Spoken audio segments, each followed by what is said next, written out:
लाख कोशिशों के बाद महिला सुरक्षा धरी रह जाती है। समाज के भीतर ही इंसान के बेस में छुपे भेड़ियों महिलाओं बच्चों का अनुचित लाभ उठाने से नहीं चूकते। इसके लिए ये रिश्तेदार, पड़ोसी, मित्र, समाज सेवी के भरोसे को तार तार करते हुए किसी भी महिला या बच्चे को अपना शिकार बनाने से बाज नहीं आते। शांति, सुरक्षा और न्याय का नारा देने वाली पुलिस के कुछ कर्मी अपने कर्तव्य तथा अधिकारियों को कुछ रुपए के लालच में तिलांजलि देकर पीड़ित की रिपोर्ट दर्ज नहीं करते, बल्कि उसे समझौता करके सब कुछ भूल जाने की राय देते हैं। जब एक आदमी की वह भरोसेमंद पुलिस, जिससे आमजन महिला और उसके परिजनों को पूरी तरह न्याय की उम्मीद होती है, अपने कर्तव्य से चंद पैसों के लालच में किनारा कर लेगी, तो आमजन को न्याय और दोषियों को सजा कैसे मिलेगी। जी हाँ, ऐसा ही एक मामला सोनिया विहार इलाके का सामने आया है, जहां उत्तर प्रदेश की बाराबंकी जिले से एक महिला को ब्लैकमेल कर उत्तर पूर्वी दिल्ली के सोनिया विहार इलाके में लाकर रखा गया। पीड़ित महिला के अनुसार उसकी अवैध रूप से वीडियो बनाकर उसे डरा धमकाकर सोनिया विहार लाया गया, जहां उसके साथ आरोपी अंकित सिंह और उनके साथियों ने उसके साथ एक नहीं कई बार जबरन बलात्कार किया। उसे मारा पीटा गया, उसके बाल और नाक काटने की धमकी दी गई। जबकि महिला ने पुलिस की शरण ली तो उसे समझौता करके सब कुछ भूल जाने की राय दी गई। जब दबाव बढ़ा तो पुलिस ने मामला दर्ज कर लिया और जांच में जुट गई। ये सब राजधानी दिल्ली में हो रहा है। सुनिए उन्हीं की कहानी और उन्हीं की जुबानी। कहाँ से रहने वाली है? मैं यूपी की रहने वाली हूँ। बांसगांव मेरे गांव का नाम पड़ता है। मेरे जिले का नाम बाराबंकी जिला पड़ता है। मैं वहाँ के रहने वाले हूँ। यहाँ दिल्ली में कैसे आप नजर आ रही हैं? मैं एक लड़का है जिसका नाम अंकित सिंह है, जो कि मुझे यहाँ लेकर आया था सोनिया विहार। सोनिया विहार में आप अंकित सिंह के साथ आई हैं, क्या अपनी मर्जी से आई हैं? नहीं, वो अब मैं अपनी मर्जी से नहीं आई हूँ, जबरदस्ती लेकर आया था इसका मुझे। मतलब आपके साथ कुछ हुआ है ऐसा जिसकी वजह से आप यहाँ दिखाई पड़ रही हैं? जी। क्या हुआ है, हम क्या बता पाएंगी? जी, वो लगभग 11 महीने हो गए। वो मेरे गांव के पास में ही रहता है, 1-1.5 किलोमीटर की दूरी पे उसका घर है। उसका जिला गोंडा पड़ता है। और दूर के मतलब रिश्तेदारी में बोला कि रिश्तेदारी में उसने कहीं से मेरा नंबर निकाला और वहां से उसने फ़ोन किया। तो मैंने उससे बोला कि मैं तुमको नहीं जानती, मुझे तुमसे बात नहीं करनी है। तो बोला जान पहचान तो बात करने से होती है। तो मैंने मना कर दिया कि मुझे बात नहीं करना है। वो वहाँ का नेता है, नेता क्या उसके चाचा प्रधान हैं, और वो एक तरह से गुंडा है वहाँ पे। वो हमेशा 315 लगा के चलता है और वो हर किसी को डरा धमका के रखता है। मुझे भी उसने डराया धमकाया। वो बोला कि बात करो, मैंने नहीं बोला कि नहीं करूँगा। तो मेरा एक लड़का है 8-9 साल का और मेरी लड़की है 5 साल की। बोला नहीं बात करोगी, नहीं मिलोगी मुझसे तो मैं तुम्हारे लड़के को और लड़के को उठा लूँगा, जान से मार दूँगा।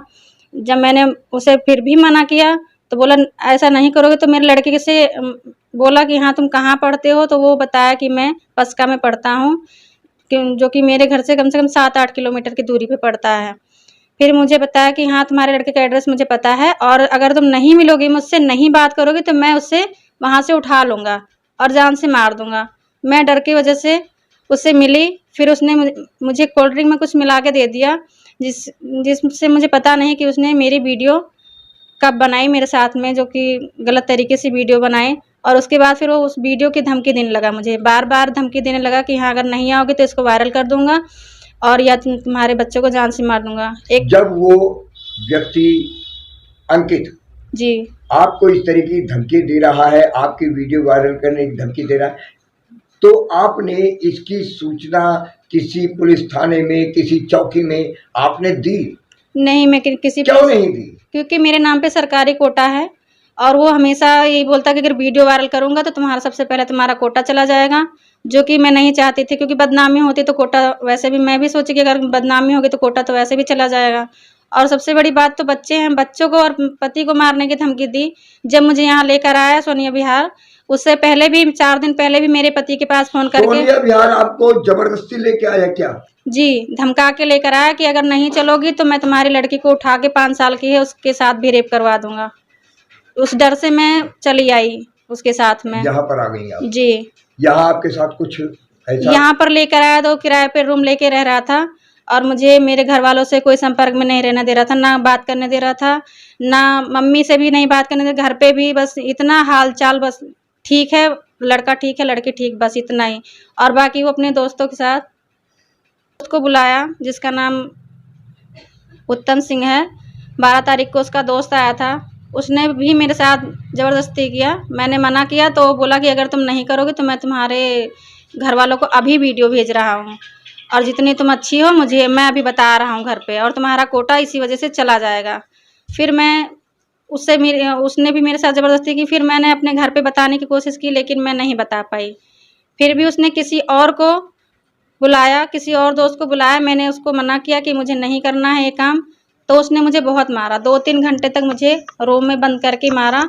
और उसके बाद में जब मैंने मना किया तो मारने के बाद वो बोला तुम्हारी नाक काट लूँगा, तुम्हारा बाल आधा सर छील दूँगा। और फिर मुझे वो जीबी रोड बोला कि लेके जाऊँगा, वहीं ले जा रहा था बेचने के लिए। मुझे इतना मारा कि मैं बेहोश पड़ी थी। फिर मैंने एक भाभी से मदद मांगी तो उन्होंने मेरे मम्मी के पास फ़ोन मिलवाया। फिर मैंने अपने मम्मी को बताया कि मैं यहाँ पर हूँ, उसके साथ में ऐसे-ऐसे हुआ है, तो उन्होंने एड्रेस बताया। तब मेरी मम्मी आई, फिर वो पुलिस कंप्लेन की। पुलिस में आपने कंप्लेंट किया? जी, कौन से थाने में कंप्लेंट किया? सोनिया विहार थाने में। सोनीवार थाने के अधिकारी क्या कहते हैं? कहते पहले तो जब कंप्लेन करी तो बोले आपका एफआईआर मारपीट का है। जब मैंने उनको पूरी बात बताई तब उन्होंने मेरी कंप्लेन दर्ज की। उसके बावजूद बोल रहे थे कि हाँ तुम, मेरे चाचा और वो उसके भाई वाई आए थे, सब बोले सुलह कर लो। मेरे चाचा जिनका नाम अनिल सिंह है, राणा बोलते हैं, वो बोले कि 40-50 हज़ार रुपये ले लो और अपना सुलह कर लो, क्योंकि होगा कुछ नहीं। क्योंकि तुम, मेरे चाचा जिनका नाम अनिल सिंह है, राणा बोलते हैं, वो बोले कि 40-50 हज़ार रुपये ले लो और अपना सुलह कर लो, क्योंकि होगा कुछ नहीं, क्योंकि तुम उसका कुछ नहीं बिगाड़ पाओगे। क्योंकि वो गुंडा है एक तरह से। उसके चाचा पिंकू सिंह हैं, वो प्रधान है पसका के, और वो बोलता भी था कि जो ये शब्द किसने कहे कि 40-50 हज़ार रुपए ले लो? ये अनिल सिंह ने बोले थे मुझसे। अनिल सिंह ने जी, कहे। मेरे चाचा लगते हैं। पुलिस ने इस संबंध में कोई कार्रवाई की है अभी तक या नहीं की है? जी, किया है, और उस लड़के को बंद कर रखा है। एक लड़का अभी बंद है, अंकित सिंह, और एक लड़का अभी नहीं पकड़ा गया है, उत्तम सिंह। और उसको पुलिस बोल रही है कि जब मैं गई थाने में तो बोली कि मैं उसको ढूंढ रही हूँ, बस पकड़ने वाले हैं उसको। चाहती है अब मैं यही चाहती हूँ कि जो भी मुझे धमकी दे रहे हैं, मेरे चाचा अनिल चाचा दे रहे हैं धमकी। उसके बाद मेरे छोटे चाचा हैं जिनका नाम राम प्रकाश सिंह है उर्फ मुन्नो, वो मुझे फ़ोन करके मेरे मम्मी के फ़ोन पे बोल रहे हैं कि तुम्हें मैं जान से मार दूंगा, दिल्ली आके गोली मारूंगा।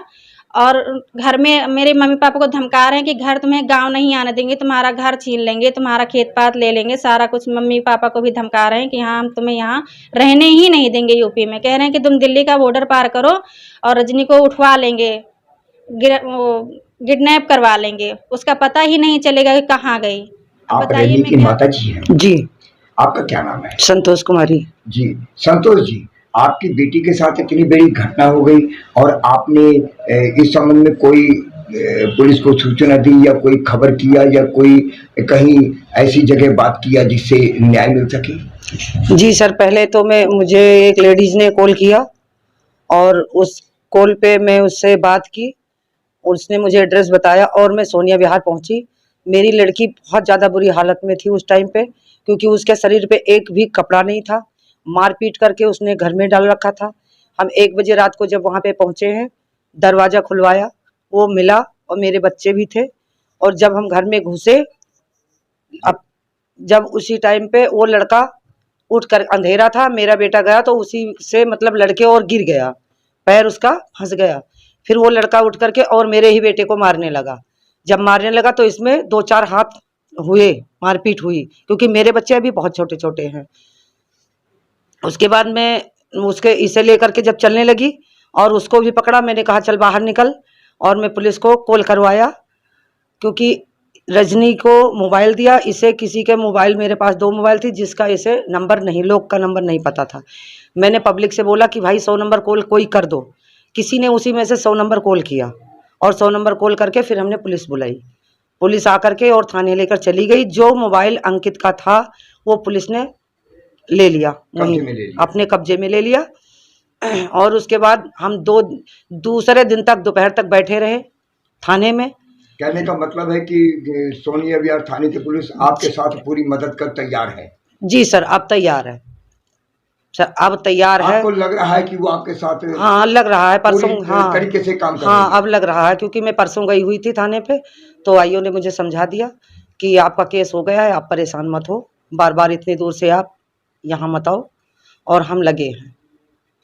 और अब आप क्या चाहते हैं? हम चाहते हैं कि जो ये हमें धमकी मिल रहा है, क्योंकि इस धमकी का मेरे पास बाकायदे रिकॉर्डिंग है, जिन जिन ने मुझे धमकी दिया बाकायदे रिकॉर्डिंग है मेरे पास।